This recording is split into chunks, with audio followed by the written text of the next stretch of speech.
হাসলেও মরে যাবেন, কাঁদলেও মরে যাবেন। শরীর সুস্থ থাকলেও একদিন মৃত্যু হবে, রোগ সুখে পড়লেও মৃত্যু হবে।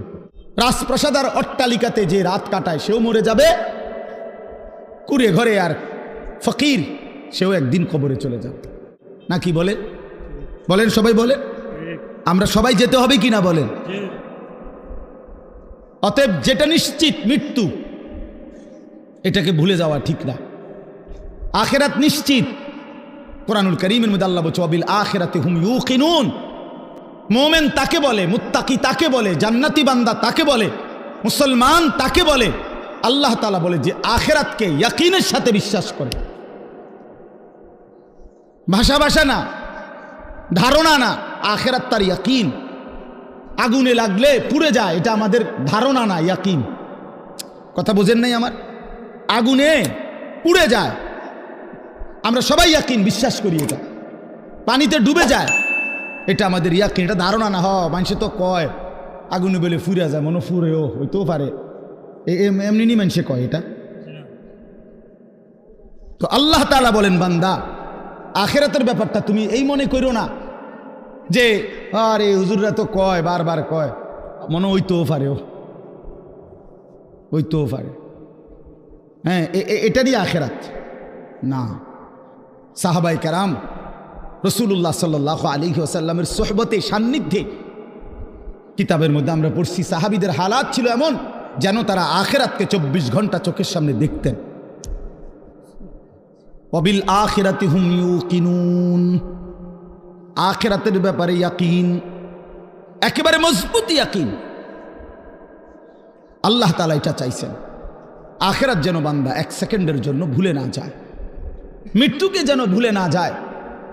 মৃত্যু মানে শেষ না, মৃত্যু মানে সমাপ্তি না।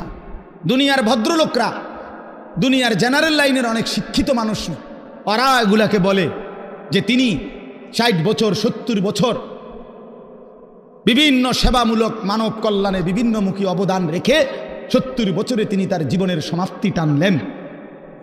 সমাপ্তি মানে কি? শেষ।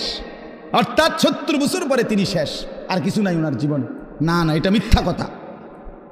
জীবনের সমাপ্তি হয় না। মৃত্যু মানে সমাপ্তি নয়, মৃত্যু মানে এন্ড নয়, মৃত্যু মানে সমাপ্তি না, মৃত্যু মানে স্থানান্তর, মৃত্যু মানে ইন্তেকাল।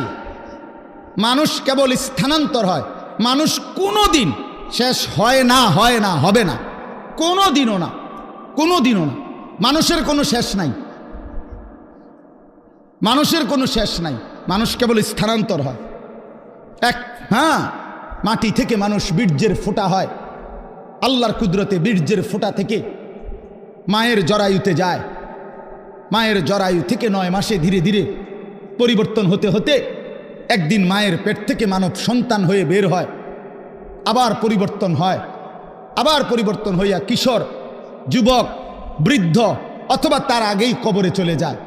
কবর থেকে আবার হাসরের মাঠে, হাসরের মাঠ থেকে আবার আমলনামা নিবে, আল্লাহর মুখোমুখি যাবে, মিজানের পাল্লার সামনে ওজনের জন্য যাবে, ফুলসিরাত পার হবে, জান্নাত কিংবা জাহান্নামে যাবে।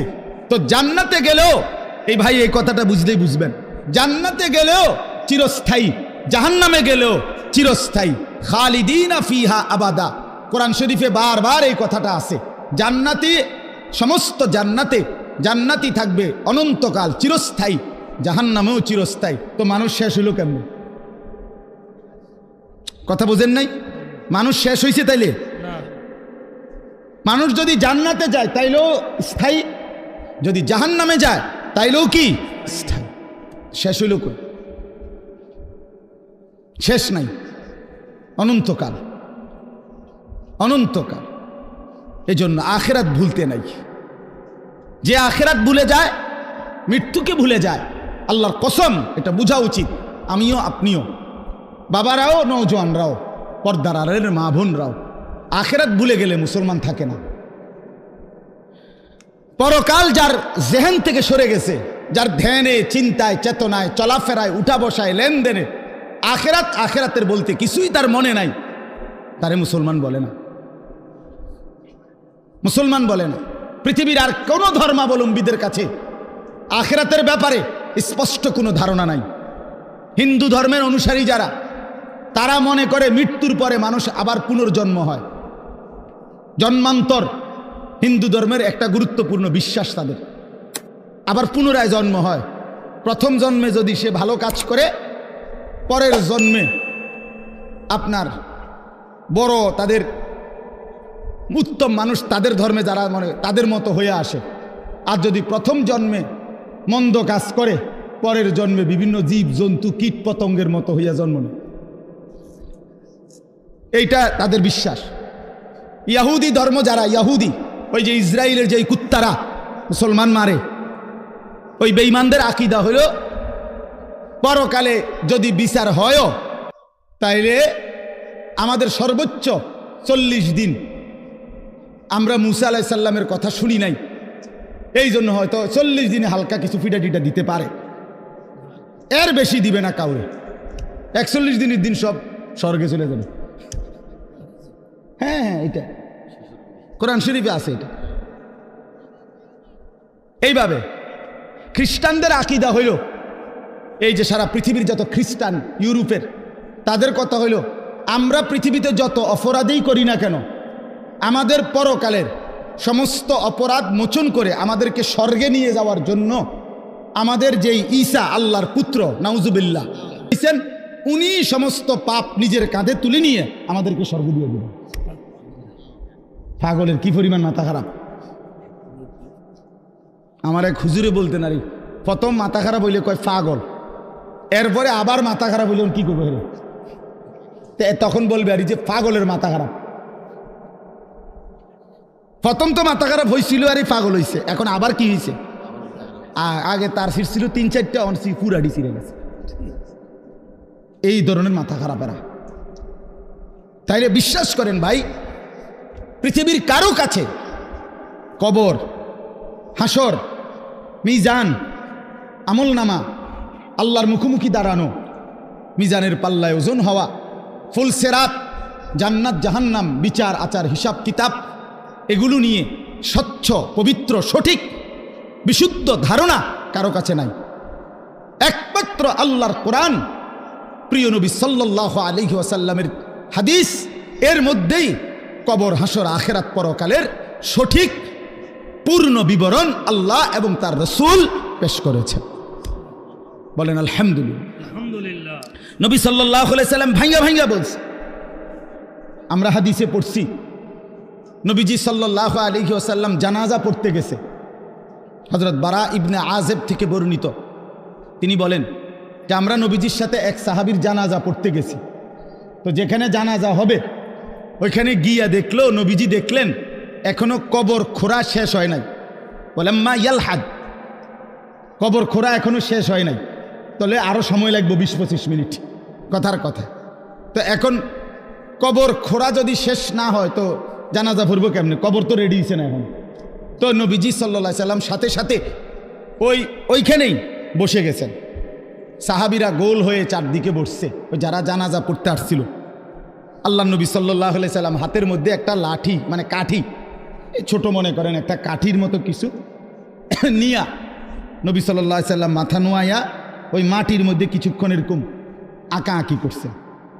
হযরত বারা সাহাবী বলেন, কোনো মানুষ চিন্তিত হইলে যেরকম নিজে নিজে যেরকম দাগ দেয়, মানে মনে করেন আপনি একটা কিছু গভীর চিন্তা করতেছেন, তো হাতের মধ্যে একটা চাবি আছে, দেখবে চাবিটারে সে ঘুরায়, অথবা একটা না একটা কিছু, মানে বোঝা যায় সে একটা কি আছে, চিন্তার মধ্যে আছে। তো সাহাবী বলেন যে ওই ছোট যে লাঠিটা, এটা এরকম দাগ দিতেছে, আঁক দিতেছে, আমরা বুঝতেছি যে গভীর কোনো চিন্তা করতেছে।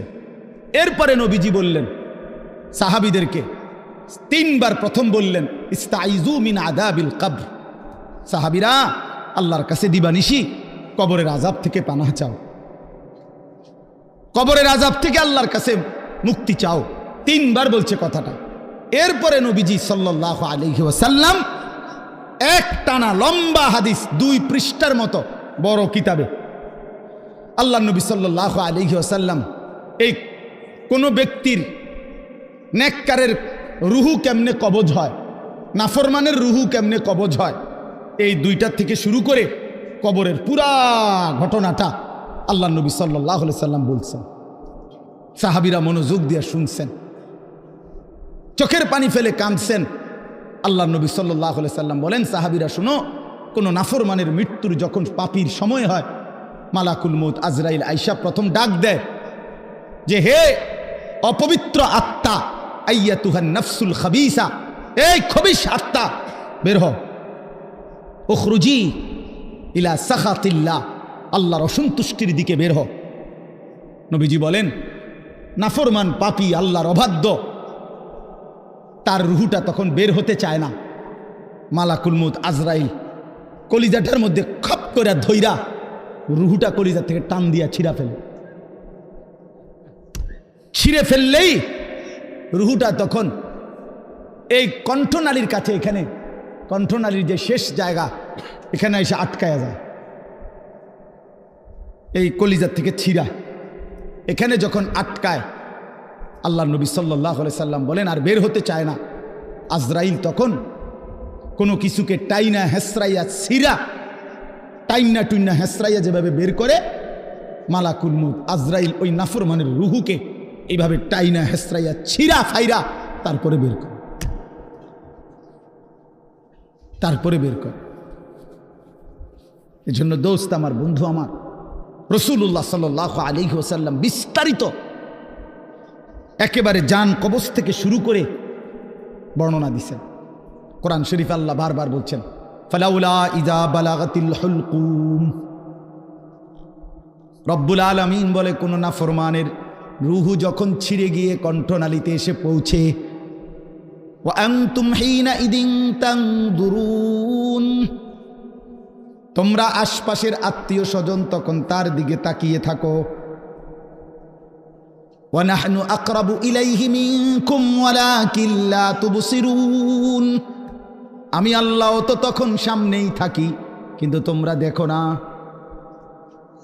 বলেন না, আল্লাহ বলেন আমিও দেখি, তোমরাও তাকায়া দেখো। তার রুহুটা বের হতে চাচ্ছে না, কণ্ঠনালীর কাছে আইসা আটকায়া গেছে। এরপর আল্লাহ বলেন, ফালাউলা ইন কুনতুম গায়রা মাদিনিন,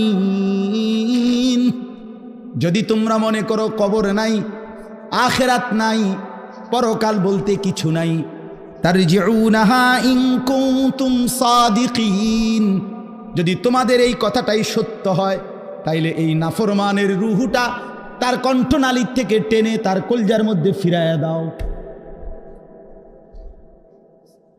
ফিরিয়ে দাও, দেখো না পারো কিনা।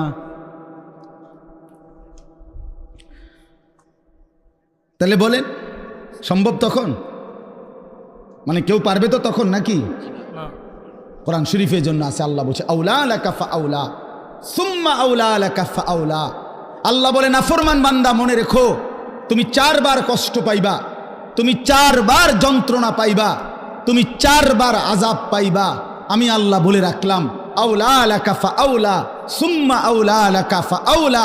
একবার জান কবজের সময় কষ্ট পাইবা, 2 নম্বরে কবরে কষ্ট পাইবা, 3 নম্বরে হাসরের ময়দানে কষ্ট পাইবা, 4 নম্বরে জাহান্নামে কষ্ট পাইবা, জাহান্নামে কষ্ট পাইবা। এই জন্য ভাই আমি আপনাদের কাছে এবার আসেন, যে এই আয়াতগুলো পড়ছি, এই আর অল্প একটু সময়, এই আয়াতগুলো রাতের 11:30 বাজে, চিন্তা করেন বাইরে, এরপরও মানুষ কথা, কি আকল, কি দেমাগ, এরা থামবে কখন? চিন্তা করেন, মানুষের বিবেক, রাতের 11:30 বাজে গেছে, এরপরও বাহিরে কিছু মানুষ, আরে বাবা তুমি আপনি ঘুমাইলেই তো ভালো,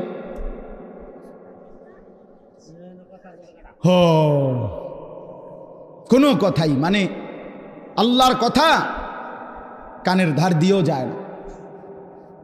দুর্ভাগ্য, দুর্ভাগ্য। চলেন তো আমি বলতেছি,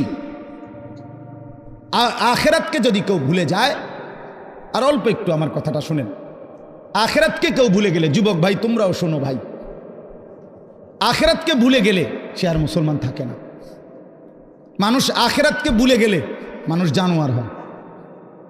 দুনিয়ার কোনো আইন দিয়া, আরো কোনো আইন না, আরো পুলিশ, র্যাব, বিজিবি না, এর উর্ফে আরো 10টা বাহিনীও যদি পৃথিবীতে চালু করে, মানুষের থেকে মন্দ অভ্যাস, মানুষের গুনাহের প্রবণতা, মানুষের অপরাধের মানসিকতা কমবে না। মানুষ সুযোগ খুঁজে, দুনিয়ার এই আইন প্রশাসনের কাছ থেকে মানুষ ফাঁকফুক খুঁজে, আর কি কৌশল বাইর করে, কোনো না কোনো কৌশলে পুলিশে ফাঁকি দেয়, র্যাবকে ফাঁকি দেয়, বিজিবি ফাঁকি দেয়, মেম্বাররে ফাঁকি দেয়, চেয়ারম্যানরে ফাঁকি দেয়, বাবাকে ফাঁকি দেয়, মাকে ফাঁকি দেয়, কাউকে না কাউকে ফাঁকি দিয়া কোনো না কোনো বুদ্ধি বাহির কইরা সে অপরাধ করে। কিন্তু যার কলিজার ভিতরে আল্লাহর সামনে দাঁড়াইবার অনুভূতি, আখেরাত, পরকাল, নিজের বিচার, নিজের হিসাব, যে এ কথা দিল দিয়া বুঝে যে আমার 1 সেকেন্ড আল্লাহর আড়ালে না, আমার প্রতি নিঃশ্বাসের হিসাব দিতে হবে, প্রতি সেকেন্ডের হিসাব দিতে হবে, আল্লাহর কসম এই আখেরাতের বিশ্বাস যার কলিজায় যতটা মজবুত হয়ে বসে, তো ততটাই তার অপরাধ কমে যায়, আল্লাহর বন্দেগী বেড়ে যায়। আপনি যদি বলেন আমি হুজুরের মধ্যে, আপনি যদি বলেন হুজুর আমনের মধ্যেও অনেক গুনাহ আছে, আপনারাও হুজুরদের মধ্যে বহুত কি আছে, পাপ আছে, আমরা জানি, হ্যাঁ তো আমিও কই জানি, তো বুঝতে হবে আমার মধ্যে আখেরাতের ঘাটতি আছে, আপনার মধ্যে যেমন ঘাটতি। কথা বুঝছেন কি না বলেন? আমি কোনো বেহেশতের থেকে আইছি না, আমি আইছি সাবের বাজারের থেকে। বুঝছেন আমার কথাটা? আমি এখন কি বেহেশতের থেকে আইছি? কে? আমি আইছি ক্যান্টনমেন্ট থেকে। তো আমি তো বেহেশতের থেকে আসি নাই, আমাকে হিসাবের জন্য যাইতে হবে। আপনি যেমন দাঁড়াবেন আমিও দাঁড়াবো, আপনাকে যেমন হিসাব দিতে হবে আমাকেও দিতে হবে।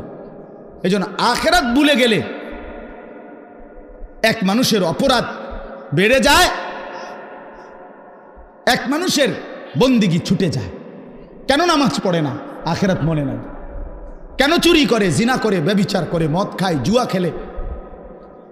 কেন সারা রাত যুবক সারা রাত উলঙ্গ ছবি দেখে, নর্তকীর নাচ দেখে, জিনা ব্যভিচারের দৃশ্য দেখে? মুসলমানের বাচ্চা হইয়া কোনোদিন খোদার 365 দিনের একটা বছরে কোনোদিন ফজরের নামাজ পড়ে না। মুসলমানের বাচ্চা এত বড় জানোয়ার কেন হইল? মুসলমানের ঘরে জন্ম নিয়া এত বড় হাইওয়ান কেমনে হইল? এক মহিলা 30 বছর ধরে বেপর্দা, মুসলমান হওয়ার পরও কেমনে হইল? একজন মুসলমান হওয়ার পরে 30টা বছর ধরে সে কেমনে সুদ খায়, কিস্তি নেয়, এত মিথ্যা কথা, এত গালিগালাজ কেমনে করে? 60টা বছর হইয়া গেছে, বুড়া মিয়া এখনো বিড়ি খায় কেমনে? 60 বছর বয়স এখনো সাদওয়ানে বৈশা টেলিভিশনে নর্তকীর নাচ দেখে কেমনে? কারণ আখেরাত ভুলে গেছে। কি ভুলে গেছে বলেন না কেন? অথবা আখেরাত মনে আছে, তবে আখেরাতকে সামান্য কিছু মনে করছে। এই মনে ঘন্টা 2-1 একটা বিষয়, হয়তো 2টা থাপড় চটকনা দিয়া, বুঝেন না কথা, 2-1টা থাপ্পড় টাপ্পড় দিয়া মনে কি করে দিব, ছেড়ে দিব। অথচ বিষয়টা তো এমন না। আল্লাহ তাআলা কোরআনে বলছে হাসরের ময়দানের একদিন এক এক দিন, প্রতিদিন এক দিন 50,000 বছর। কোরআন শরীফের আয়াত, এটা কোনো হুজুরের ব্যাখ্যা না, ডাইরেক্ট কোরআনের আয়াত। ফি ইয়াউমিন কানা মিকদারুহু 50 আলফা সানা, প্রতিদিন একদিন হাসরের ময়দানের 50,000 বছর। 50,000 বছর একটা প্রচণ্ড গরমের জায়গার মধ্যে আপনারই যদি 4টা ঘন্টা 5টা ঘন্টা, চারিদিকে কোনো দরজা নাই, জানালা নাই, পুরা গরমের মধ্যে, এই প্রচণ্ড গরমের সিজনে যদি বসায় রাখে 10টা ঘন্টা, আপনি তো পাগল হয়ে যাবেন। আপনি তো গরমে পাগল হয়ে যাবেন। তো 50,000 বছর একদিনে মাথার উপরে সূর্যটা থাকলে দোস্ত আমার কি হবে অবস্থা? পায়ের নিচের জমিন তামার মতো হলে কি হবে? আল্লাহ নবী সাল্লাল্লাহু আলাইহি সাল্লাম বলছেন, উম্মত 1 সেকেন্ডের জন্য এই এক পাও রাখতে যেটুকু জায়গা, পায়ের তালু, এতটুকু জায়গার অতিরিক্ত কাউকে 1 সুতা জায়গা বেশি দেওয়া হবে না। মাউদাউ কাদামিন, শুধু পাও রাখবার জায়গাটাই হাসরের ময়দানে মিলবে। ডানে বামে সামনে পিছনে আর আগাইতেও পারবে না, পিছাইতেও পারবে না, এবং 1 সেকেন্ডের জন্য বসতে পারবে না। ইয়াউমা ইয়াকুমুন নাসু লিরাব্বিল আলামিন, দাঁড়িয়ে থাকতে হবে। মাথার উপরে সূর্য থাকবে, পায়ের নিচে জমিন তামার মতো, নড়াচড়ারও কোনো ডান বাম করার সুযোগ নাই। জাহান্নাম সামনে, জি আয়াউমা ইদিম বি জাহান্নাম। কোরআন শরীফ আল্লাহ বলছে হাসরের ময়দানে জাহান্নামকে সকলের সামনে এনে দাঁড় করানো হবে, জাহান্নামকে দেখবে। এই অবস্থায় কেমন হবে হালাত? আমি এই বছর এই যে গত হজে আরাফার দিন, যেদিন হজের দিন, বিশ্বাস করেন হজের দিন আরাফাতের দিন মানে হজ্জের সময় ওই তাবুর বাহিরে দাঁড়াইয়া, খোলা আকাশের নিচে দাঁড়াইয়া দোয়া করা, এটা একটা সুন্নত, মানে নবীজির একটা আমল ছিল। নবীজি আরাফার দিন, হজের দিন তাবুত থেকে সইরা আলগা হইয়া খালি আকাশের নিচে দোয়া করছে লম্বা সময়। এই আমলটা করার জন্য বিশেষ করে এই বছরের হজে 2-3 বাইর হইছি।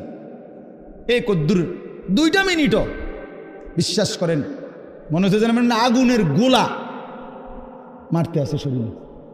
গরম কাহাকে বলে, একেবারে পুড়ে গেছে পাউডার পুয়া। আমি বাড়িতে আসার পরও তো প্রায় 15-20 দিন আমার হাতের কোনো শোধ আসিল না, এত গরম ছিল এবছর।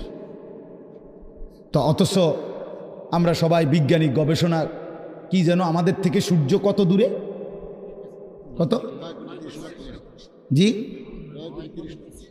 আচ্ছা এই ধরেন না যে দূর দূরে, এই 2,86,000 কণ আর 30 লক্ষ মাইল দূরে কণ, যাই বলেন অনেক দূরে কিনা বলেন না, এই লক্ষ লক্ষ মাইল দূরে সূর্যের তাপে যদি এই অবস্থা হয় তো মাথার উপরের সূর্যের কি অবস্থা হয়?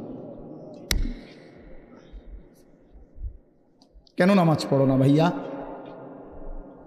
এই বাপ মুসলমানের বাচ্চা, কেন নামাজ পড়ো না? ছেলেরা আমার কেন নামাজ পড়ো না? কেন নামাজ পড়ো না? মালিক আর কেমনে বললে নামাজ পড়তে? রাসূলুল্লাহ সাল্লাল্লাহু আলাইহি ওয়াসাল্লাম হাসরের ময়দানে জিজ্ঞাসা করবে, উম্মত পিঠটা তায়েফের পাথরের আঘাতে চাল্লির মতো ছিদ্র বানায় ফেলছিলাম, ক্ষুধার কষ্টে পেটে পাথর বাঁধছিলাম, 3 মাস আমার ঘরের চুলায় আগুন জ্বলে নাই, আমি উম্মত দান দান শহীদ করে রক্তে ভাসে গেছি, 23টা বছর আমি কোনোদিন ঠিকমতো ঘুমাই নাই, এত কাঁদলাম, এত রক্ত ঝরাইলাম, বিনিময়ে তোর কলজাটা নরম করতে পারলাম না, তোর দিলটা নরম করতে পারলাম না উম্মত। আমি আর কত কাঁদলে তুই আমার কথা শুনতা? আমি আর কত রক্ত ঝরাইলে আমি নবীর কথা মনে পড়তো? বলেন কি বলবেন ভাই, বলেন কি জবাব হতে পারে তখন? আল্লাহ আল্লাহ আমাদেরকে বুঝ দান করে। এজন্য চলেন আমরা, আল্লাহ তাআলা আমাদেরকে বলছে, বান্দা তুমি জান্নাতে যাইতে হইলে তাকওয়া অর্জন করতে হবে। ঈমান তোমারে আমি এমনিই দিলাম, জন্মসূত্রেই মায়ের পেট থেকে বের হইছ, সাথে আমি ঈমানের দৌলত আমি তোমারে দিয়া দিছিলাম। মুসলমান মায়ের ঘরে জন্ম দিয়া ঈমান আমি তোমারে এমনিই দিছি, সর্বশ্রেষ্ঠ সম্পদ আমি এমনিই দিলাম। এবার তুমি আমার সাথে আরেকটা নিয়ামত তাকওয়া, এটা সাথে বুঝাইয়া দাও, ঈমান আর তাকওয়া আমার হাতে তুলে দিবা, আমার জান্নাত আমি তোমার হাতে তুলে দেব। এই তাকওয়া বুঝাইয়া দাও। ঈমানের পরে প্রত্যেকটা মুমিনের কাছে, মুসলমানের কাছে আল্লাহর পাকের চাওয়া তাকওয়া। আল্লাহ যেন বলে, ইসলাম তো তোমারে দিলাম, মুমিন তো তোমার পরিচয় হইল, তুমি তো নিজেরাই বলতেছো তুমি মুসলমান, তুমিই বলতেছো তুমি মুমিন। আমরা এখানে বলি না সবাই নিজেরা মুসলমান বলেন? পরে ভাই বলেন না, ছেলেরা বলো ভাই, এই পরিচয়ে কোনো অতৃপ্তি বা অসন্তুষ্টি আছে কারো? তাইলে আমরা আলহামদুলিল্লাহ এই ব্যাপারে আমরা সন্তুষ্ট যে আমি মুসলমান, আমি মুসলমান। তো আল্লাহ তাআলা বলেন, মুসলমানের পরিচয় তো তোমারে আমি দিলামই, এটা তো আমিই দিছি, তোমার কোনো যোগ্যতা নাই, তোমার বাবা মারও কোনো যোগ্যতা নাই। আমি কেন আমার বাপ মার ঘরে জন্ম নিলাম? এটা কি আমার বাপ মায়ের কোনো যোগ্যতা? আমি কেন মুসলমানের ঘরে জন্ম নিলাম? ওই লোকটা কেন হিন্দুর ঘরে জন্ম নিল? এর মধ্যে আমাদের কোনো সফলতা ব্যর্থতার কিছু আছে? না, আল্লাহর দয়া, আল্লাহর দয়া। তো আল্লাহ তাআলা বলেন ঈমান তো আমি দিলামই, ইসলাম আমি দিলাম, এবার তুমি তাকওয়া অবলম্বন করো। ইয়া আইয়ুহাল্লাযীনা আমানুত্তাকুল্লাহ, হে ঈমানদারগণ, ইত্তাকুল্লাহ, তাকওয়া অবলম্বন করো, তাকওয়া অবলম্বন করো, তাকওয়া অবলম্বন করো। বারবার বারবার বারবার তাকওয়া বুঝাইয়া দিবা, আমি অনন্তকালের জান্নাত বুঝাইয়া দিব। তাকওয়া কি? আল্লাহকে তাকওয়া দিতে বলছে আল্লাহ আমাদেরকে। আমরা মুসলমান, আমাদেরকে আল্লাহর সামনে তাকওয়া দিতে হবে বুঝাইয়া। তাকওয়া কি? দুই জিনিস, এক তারকুল মুনকারাত, দুই ফি'লুল খায়রাত, সমস্ত গুনাহ ছেড়ে দেওয়া, সমস্ত আমল করতে থাকা। আল্লাহ তাআলা বলছে গুনাহ ছেড়ে দাও, বন্দিগিতে লেগে যাও, আমার হুকুম পালন করো, আমার নিষেধ বর্জন করো। আমার হুকুম, আমার রসুলের হুকুম যা তা আমারই হুকুম, আমার রসুলের নিষেধ যা তা আমারই নিষেধ। কারণ নবী সাল্লাল্লাহু আলাইহি সাল্লাম নিজের থেকে কিছুই বলেননি, করতেও বলেন নাই, ছাড়তেও বলেন নাই। কথা বলেন না কেন? নবী যা করতে বলছেন তাও আল্লাহর পক্ষ থেকে, যা ছাড়তে বলছেন তাও কার পক্ষ থেকে? আল্লাহর পক্ষ থেকে। তাহলে আল্লাহ এবং তার রসুলের হুকুম এটা বললে যেই কথা, আপনি আল্লাহর হুকুম বললেও নবীজির কথা অন্তর্ভুক্ত। কারণ আল্লাহর হুকুম, আল্লাহর যাবতীয় কথা, কোরআনের প্রতি অক্ষর এই পৃথিবীবাসী রাসূলুল্লাহ সাল্লাল্লাহু আলাইহি সাল্লামের জবান ছাড়া আর কারো কণ্ঠে শুনে নাই। কথা বলেন, কোরআন শরীফের একটি অক্ষরও পৃথিবীবাসী অন্য কারো মুখ দিয়া প্রথম শুনে নাই। প্রতিটা শব্দ কোরআন শুনছে কার জবান দিয়া? রাসূলুল্লাহ সাল্লাল্লাহু আলাইহি সাল্লামের জবান দিয়া। নাজিল তো করছেন আল্লাহ, কিন্তু পুরা 30 পারা কোরআন আল্লাহ নবীজির সিনাত নাজিল করছে। এরপরে বলছেন আমনে কোন, আমনে কোন, তো নবীজি শুনাইছেন। এজন্য আল্লাহ তাআলা বলেন বান্দা গুনাহ ছেড়ে দাও, নেক আমলে লেগে যাও। তাহলে তাকওয়া বলে গুনাহ বর্জন কর। বাফ কষ্ট হইতেছে আমি জানি, রাত হয়ে গেছে, আমি শেষ করতে চাচ্ছি। আমি আপনাদেরকে বুঝাই, আবারও বলি, মনে কষ্ট নিয়েন না। কোনো মুসলমান নামাজ পড়ে, সে নামাজি। কোনো মুসলমান রোজা রাখে, সে রোজাদার। কোনো মুসলমান হজ করছে, সে হাজি সাহেব। এগুলো ঠিক আছে, কিন্তু কোনো মুসলমান দিনদার, কোনো মুসলমান ফরহেজগার, কোনো মুসলমান আল্লাহওয়ালা, এইটা বলতে হইলে শুধু নামাজ, শুধু রোজা, শুধু যাকাত, শুধু জিকির যথেষ্ট নয়, বরং পুরা দিন মানা জরুরি। প্রতিটা হালাল আপনাকেই মানতে হবে, প্রতিটা হারাম আপনাকেই ছাড়তে হবে।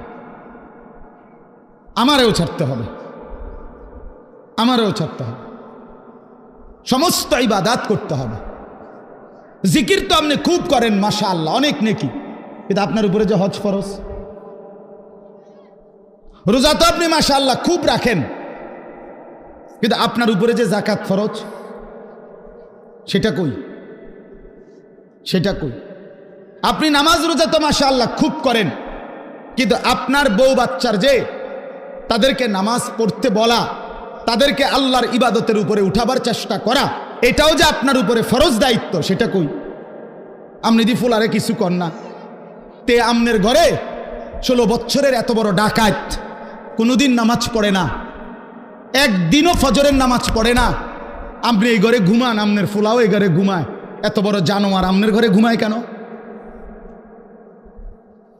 হ্যাঁ, এত বড় হাইওয়ান, এত বড় চতুষ্পদ জন্তু মুসলমানের ঘরে ঘুমায় কেন? এই নাফরমান কতদিন পরে নামাজ পড়বে বলেন? আপনার বিবি কত বছর পরে পর্দা করবে? আপনি যদি বলেন আমি কইছি তো, শুনে না। কয়বার কইছেন? 950 বছর। তো নূহ আলাইহিস সালাম তো 950 বছর বলছে।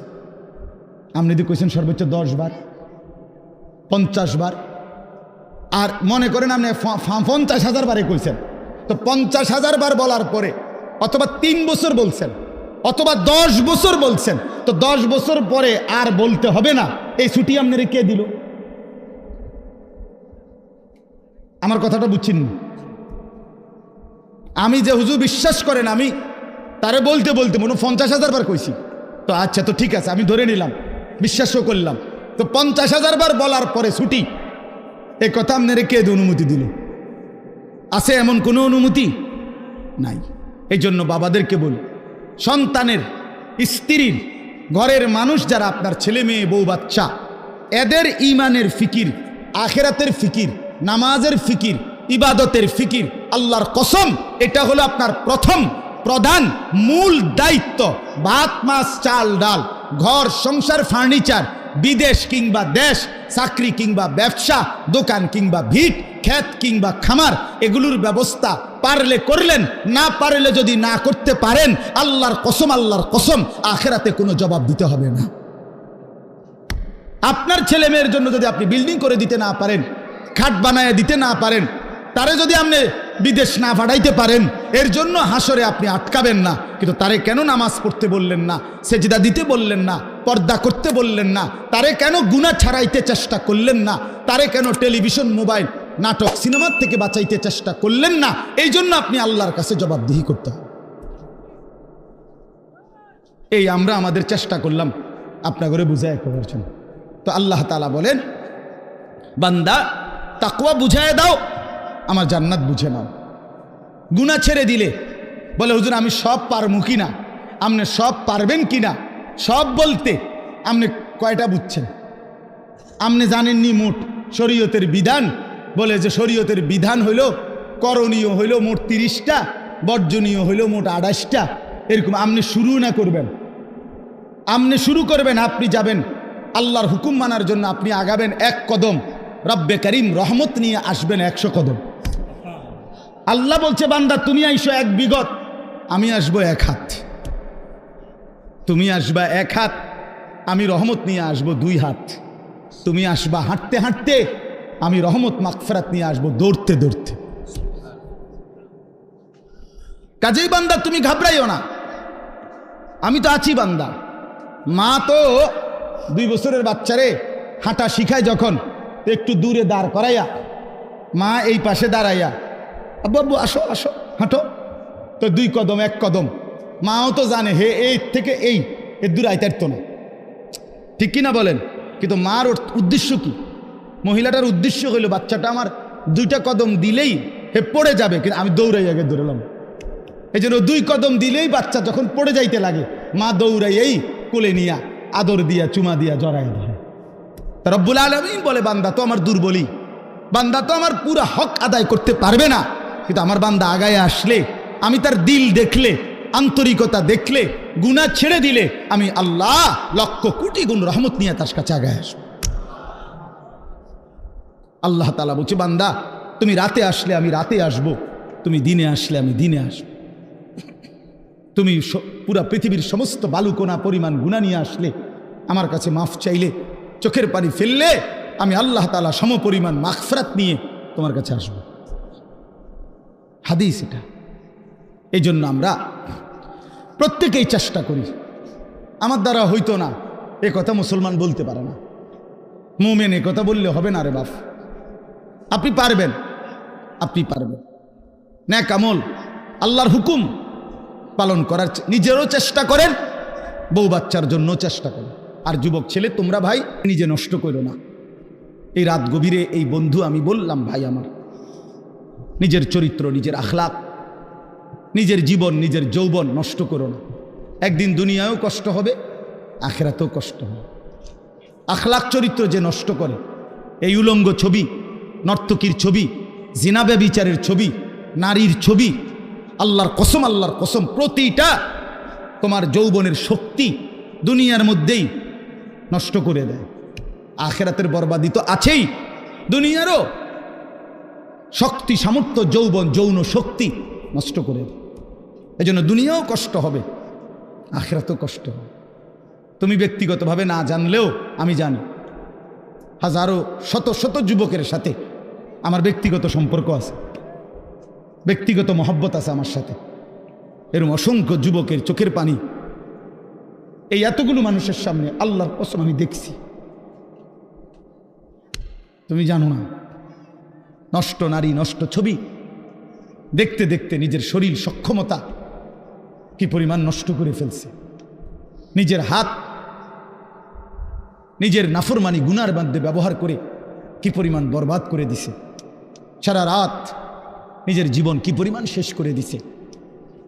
এখন একাকী নিভৃতে কাঁদে, মা জানে না, বাবা জানে না, পৃথিবীর কেউ জানে না, দুঃখে দুঃখে কাঁদে। আমি এমন শত শত যুবক আমাদের সাথে তো কথা বলে, কাঁদে, দোয়া চায়, কি করব বলে। তোমার কাছে তো কইতো না, তোমার কাছে বলবে কেন? আল্লাহ আমাদেরকে মাফ করে দেন। এই জন্য আমি অনেক ছেলে দেখা বললাম, দয়া করে নিজের আখলাক, নিজের চরিত্র নষ্ট করলে মানুষ আর মানুষ থাকে না।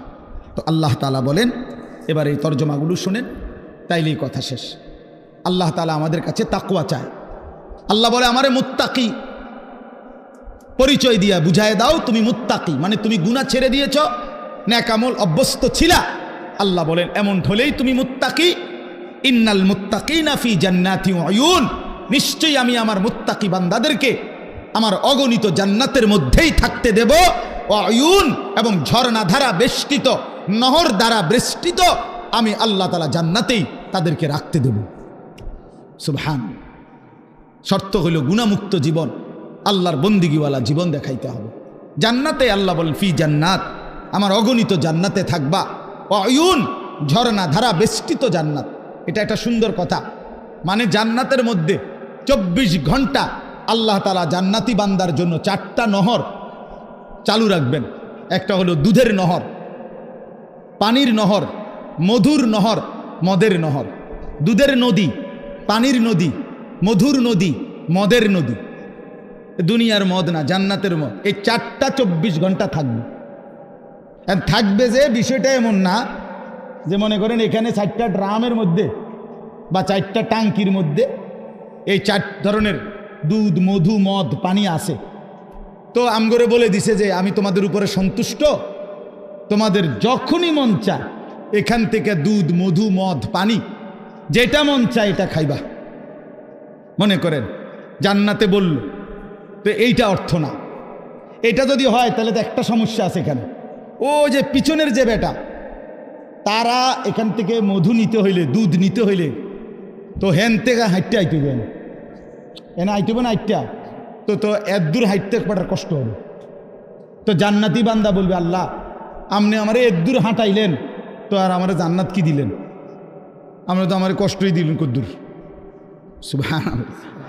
তাফসীরের মধ্যে জন্য লিখছে, জান্নাতি বান্দা যখন জান্নাতে যেখানেই থাকবে, দাঁড়ানো, বসা, শোয়া, হাঁটতে থাকুক, ডান দিকে থাকুক, বাম দিকে থাকুক, সামনে থাকুক, পিছনে থাকুক, যেখানেই থাকুক, 24 ঘন্টা তার পাশে এই 4টা নহর, নদী, ঝর্ণা বইতে থাকবে।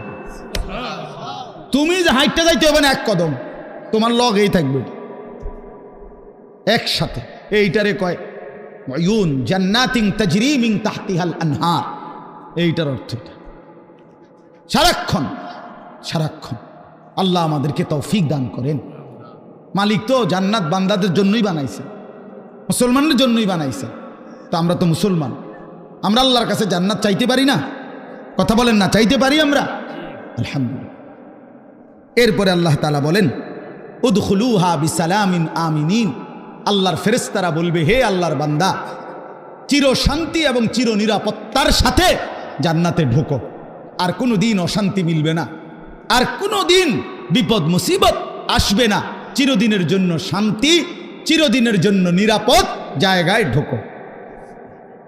3 নাম্বার আল্লাহ বলেন, ওই যেটা বলে ফেলছি, ওয়া নাযা'না মা ফি সুদুরিহিম মিন গিল্লিন। আমি আল্লাহ তাআলা প্রতিটা জান্নাতি বান্দা জান্নাতে ঢুকবার আগেই তার দিল থেকে হিংসা, বিদ্বেষ, রাগ, ক্রোধ এগুলা খুলে ফেলে দেব। ইখওয়ানান আলা সুরুরিন মুতাকাবিলিন। পরস্পর জান্নাতি বান্দা ভাই ভাই হবে। আরো মজার বিষয় এখানে বলছে, সকলেই যখন যে অবস্থায় থাকুক, দাঁড়াইয়া থাকুক, বসে থাকুক, শুয়ে থাকুক, 1 সেকেন্ডের জন্য জান্নাতি কেউ কারো পিছনে হবে না। বুঝছেন আপনি? এই ভাই তো আপনার পিছনে, মনে করেন জান্নাতে আছে, কিন্তু ওটা পিছনে পড়ে গেছে। আপনারা পিছনে, ওনারা সামনে, হোক না যা, মনে করেন পুরোটাই এসি ঠিক আছে, কিন্তু আপনি তো পিছনে। তো আল্লাহ তাআলা বলছে এমন হবে না। আপনারা এখন পিছনে পিছনে না, একজনের পিছনে একজন, তো মনে করেন এটা পুরোটাই জান্নাত, কিন্তু আমরা তো ফিসে পড়ে গেছি। সে যদি আবার কয় আচ্ছা জান্নাতে আছি ঠিক আছে, কিন্তু আমি তো পিছনে, বুঝেন নাই কথা?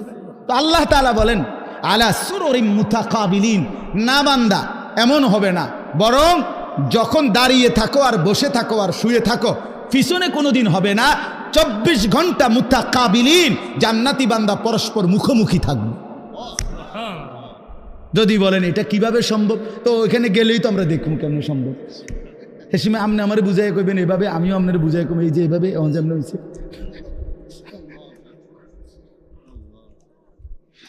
লা ইয়ামাসসুহুম ফিহা নাসাবুন, রব্বুল আলামিন বলে 1,00,000 কোটি বছরে জান্নাতীর কোনোদিন কোনো ক্লান্তি আসবে না। দুনিয়ায় দুঃখেও মানুষের ক্লান্ত হয়, আবার সুখেও ক্লান্ত হয়, হাসতে হাসতেও কাহিল হয়ে যায়, কানতে কানতেও কাহিল হয়ে যায়, খেলতে খেলতেও দুর্বল হয়ে যায়, হয় না? অনেকক্ষণ ধরে খেলতেছে তো এখন কি লাগতেছে? কাহিল লাগতেছে। তো হাসতে হাসতেও কাহিল হয়, কানতে কানতেও কাহিল হয়। আল্লাহ বলেন জান্নাতি বান্দা যত সুখের মধ্যেই থাকুক না কেন 24 ঘন্টা কখনোই কোনো ক্লান্তি আসবে না। ওমা হুম মিনহা বিমুখরাজিন, রব্বুল আলামিন বলেন কোনোদিন 1,00,000 কোটি বছরে জান্নাতি বান্দাকে 1 সেকেন্ডের জন্য জান্নাত থেকে বের করা হবে না, কোনোদিন বাহির হবে না, অনন্তকালের জন্য থাকবে। এবার শেষ কথা বন্ধু, নব্বি ইবাদি আন্নী আনাল গফুরুর রহিম। রব্বুল আলামিন বলেন এমন সুন্দর এমন সুখের জান্নাত আমি আল্লাহ বর্ণনা দেওয়ার পরে বন্ধু ও নবী আপনাকে বলছি, কোন উম্মত যদি আপনার বলে আল্লাহ আমি তো শুনেছি জান্নাতের কথা, যেতেও মন চায়, কিন্তু এই পরিমাণ গুনার নাফরমানি করেছি রব্বুল আলামিন, যার কারণে গুনাহ তো অনেক বেশি, জান্নাতের আশাই করতে পারি না। আল্লাহ বলেন বন্ধু আপনি আমার সেই বান্দাদেরকে বলে দেন আন্নী আনাল গফুরুর রহিম, যত 1,00,000 কোটি গুনাহ হোক না কেন ছেড়ে দিয়ে তওবা করে চোখের পানি ফেলে যদি আমি আল্লাহর দিকে ফিরে আসে, আমি আল্লাহ ওয়াদা দিলাম আসমান ছোঁয়া গুনাহ হলেও আমি আল্লাহ গফুর, আমি নিশ্চিত মাফ করে দেব। জান্নাতে যেতে চাও, অনেক গুনাহ, আল্লাহ বলে বান্দা ঘাবড়াইও না, তুমি যদি ফিরে আসো আগের গুনাহ ছেড়ে দাও, চোখের পানি ফেলে মাফ চাও, আর করবে না ওয়াদা দাও, তো আমি 90 বছরের গুনাহ একসাথে 1 সেকেন্ডে মাফ করে দেব। 7 আসমান উঁচা গুনাহ মাফ করে দেব। তবে শর্ত হলো আসবা কিনা বলো, ফিরবা কিনা বলো, আগের গুরু ছাড়বা কিনা বলো। বিড়ি খাইতে খাইতে আস্তাগফিরুল্লাহ কইলে হইতো না, কথা বুঝেন নাই? টেলিভিশন চাইতে চাইতে তওবা তওবা কইলে হইতো না। আমাদের তো আমরা না বুঝি না, আল্লাহ তো বুঝে বাবা। আমরা তো অনেক সময় আছি এমনি ডুল্লা ডুল্লা আস্তাগফিরুল্লাহ তো পড়ি, কিন্তু গুনাহ থেকে আসলে ইস্তেগফার না, এটা মুখে বলে আর কি, জানে সে গুনাহ ছাড়বে না, তো এটা কিসের আস্তাগফিরুল্লাহ হলো? আপনার ইয়াকিন দিলের মধ্যে আপনি মিথ্যা ছাড়বেন না, তো আপনি কি গুনার তওবা করতেছেন? আপনি তো দিলের মধ্যে রাখছেন যে আপনি গুনাহ ছাড়বেন, আপনার পকেটে বিড়ি, আপনার মুখে দাড়ি কাটা, আপনার পকেটের টাকা সুদের টাকা, আমনে কোন আস্তাগফিরুল্লাহ রাব্বি কিতা কইলেন? কারে কইলেন? কিতা বুঝাইলেন আমনে? হ্যাঁ, এই জন্য বললাম আল্লাহ তাআলা বলে তওবা হলো বান্দা আগের গুনাহ ছেড়ে দেওয়া, আর করবে না ওয়াদা দিয়া লজ্জিত হয়ে মাফ চাওয়া। এমন হলে আমি 90 বছরের গুনাহ মাফ করে দেব। ওয়া আন্না আযাবি হুয়াল আযাবুল আলীম। আল্লাহ তাআলা বলেন এই শেষ কথা ভাই, আমার এই শেষ লাইনটা শুনেন। যুবক ভাই তোমরাও শোনো, কষ্ট করছো তোমরা সবাই, মনোযোগ দিয়ে শুনে নাই, আমি দেখছি 2-4টা ছেলে পেলে এমনও যারা মনোযোগ দিয়ে শুনে নাই, কথা বলছে পরস্পর, অথবা একজনের কান্দের উপরে আরেকজন ভর দিয়ে রাখছে। মনে রাখবেন এটা অসভ্যতা। কোনো প্রাপ্তবয়স্ক ছেলে মানে 14 বছর 15 বছর থেকে উপরে যারা সাবালক অর্থাৎ যাদের উপরে গোসল ফরজ হয় এমন সাবালক ছেলে একজন আরেকজনকে জড়ায়া ধরা, এটা সম্পূর্ণভাবে শাহওয়াত, এটা অসভ্যতার অংশ। হ্যাঁ, এটা একটা শাহওয়াতের অংশ, এটা একটা নোংরামির অংশ। আপনি মনে করেন আমরা বন্ধু দেখে জড়াই, না না না, বন্ধু না, তোমার কাছে মধ্যে শাহওয়াত আছে দেখে জড়াই ধরছে। দুনিয়াবাসী না বুঝলে কি হয়েছে, আসমানওয়ালা বুঝে। এই জন্য ভাইয়া আখলাক বড় সম্পদ। তো বলতেছিলাম, শেষ কথা হলো আল্লাহ বলেন, আপনাদের বাবাদেরকেও বলি, আমারও বলি, যুবক ভাই তোমাদেরকেও বলি, ওয়া আন্না আযাবি হুয়াল আযাবুল আলীম। আল্লাহ তাআলা বলছেন, বান্দা এতভাবে বললাম, আমার জান্নাত আমি সাজায় রাখছি, আমি বললাম আমি মাফ করে দেব, এরপরও যদি কেউ গাদ্দারি করো, অবাধ্যতা করো, হাসরের ময়দানে আল্লাহ তাআলা তার বহু বান্দার আমল ধুলির মতো উড়ায় দিবেন, ছুঁড়ে ফেলে দিবেন। সাহাবায়ে কেরাম, কথা বলো না ভাই, কথা বলো না, অবাক হয়ে জিজ্ঞেস করবেন। সাহাবীরা জিজ্ঞেস করছেন, ইয়া রাসূলুল্লাহ, তারা কারা?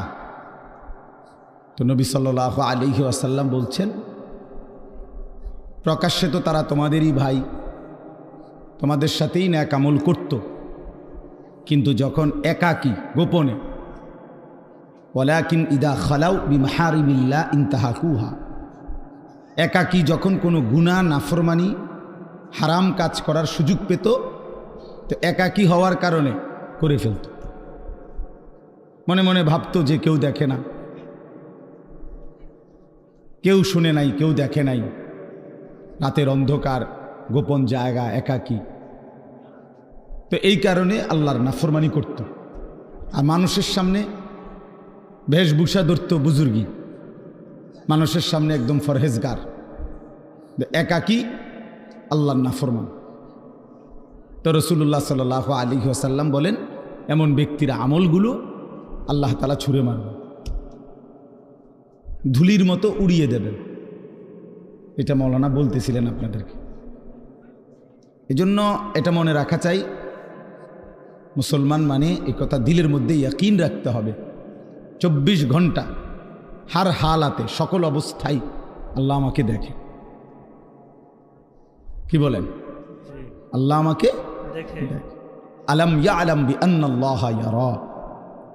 আল্লাহ তাআলা বলে, বান্দা তুমি কি জানো আমি কিন্তু সারাক্ষণ তোমাকে দেখি, সারাক্ষণ, রাতেও দিনেও, অন্ধকার অমাবস্যার রাতেও, পূর্ণিমার চাঁদের আলোর নিচেও, একাকীও গোপনেও প্রকাশ্যেও, সর্বাবস্থায় আমরা আল্লাহ তাআলার ইহাতা, আল্লাহ তাআলার বেষ্টনীর বাহিরে যাওয়ার কোনো সুযোগ আমাদের নাই।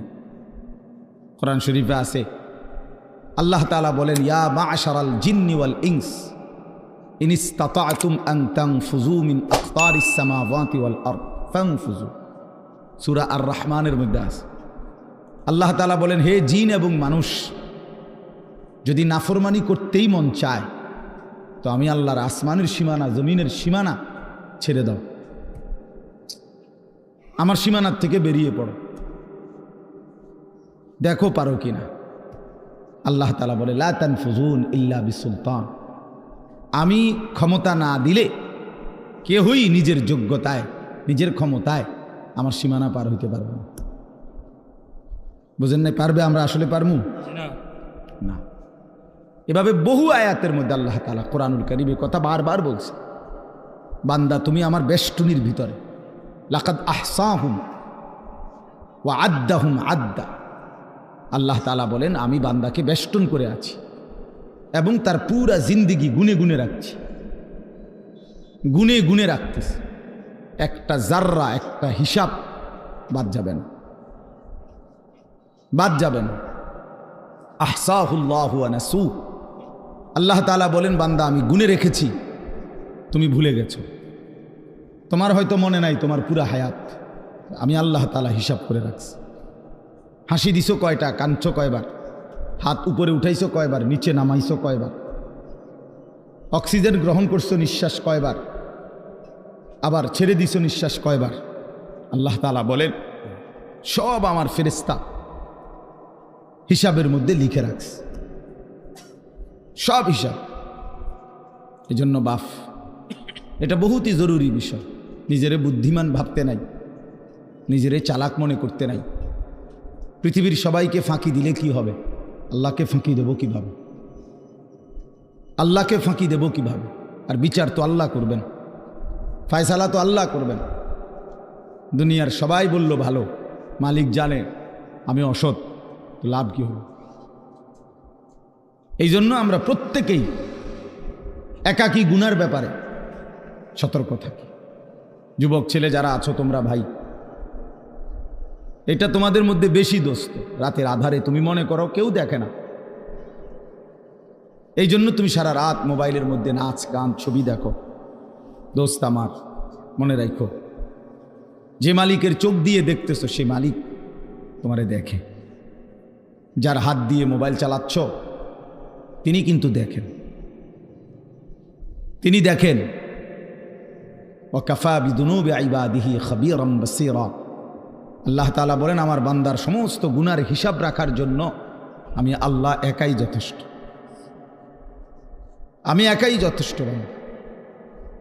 তুমি দেখবা আমি আল্লাহ তাআলার কাছে হাসরের ময়দানে যখন তোমার আমলনামা দেয়া হবে, নিজ চোখে তুমি দেখবা লা ইউগাদিরু সগীরাতান ওয়ালা কাবীরাতান ইল্লা আহসাহা।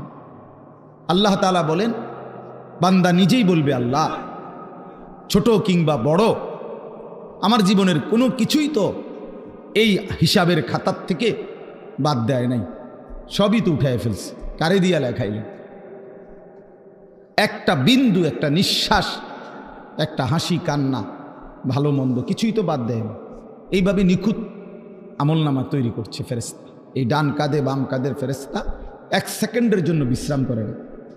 ফেরেশতার কোনো বিশ্রাম নেই, ফেরেশতার কোনো ক্লান্তি নেই। সৃষ্টিগতভাবেই তারা এমন। ফেরেশতা আল্লাহর হুকুমের বিরোধিতা করতেই পারে না, ফেরেশতা আল্লাহর হুকুমের অবাধ্য হইতেই পারে না, সিস্টেমে নাই। এই লাইটটা নিজে নিজে বন্ধ হইবার কোনো যোগ্যতাই নেই। এটা আমরা মানুষরা এটা সুইচ বন্ধ করতে হবে, অথবা ওই বিদ্যুৎ যেখানে চলে যায় সেখানেও তো সুইচ বন্ধ হয়। কিন্তু এইটা নিজে যে আমি 1 ঘন্টা ধরে জ্বলছি এখন একটু বন্ধ হই, এরকম কি ক্ষমতা আছে কি? নাই। ফেরেশতা এমন। এজন্য এটা মনে রাখা চাই। আমার বুঝলেও ভালো, আপনি বুঝলেও ভালো, বয়স্ক বাবারা বুঝলেও ভালো, নওজোয়ান সাথী তোমরা বুঝলেও ভালো। গুনাহ ছেড়ে দেই, আল্লাহর নাফরমানি ছেড়ে দেই। মাঝ বয়সী বাবারা যারা আছেন হালাল রোজগার করেন, হারাম ছাড়েন, হারাম ছাড়েন। ছেলে মেয়েকে দিন শিখান, নিজেরা আখলাক সুন্দর করেন। আল্লাহ তাআলা আমাদের সবাইকে আখিরাতের ফিকিরে গুনাহ ছেড়ে দেওয়ার, আল্লাহর ইবাদত করার তৌফিক দান করেন। 5 ওয়াক্ত নামাজ পড়ার চেষ্টা করেন। কষ্ট করলেই হবে, একটু হিম্মত করলেই হবে। শত ব্যস্ততার ভিতরেও নামাজ পড়া যায়। আল্লাহ আমাদেরকে বুঝ দান করেন। এরকম নতুন নতুন ইসলামিক ভিডিও পেতে আমাদের চ্যানেলটি সাবস্ক্রাইব করে আমাদের পাশে থাকুন। ধন্যবাদ।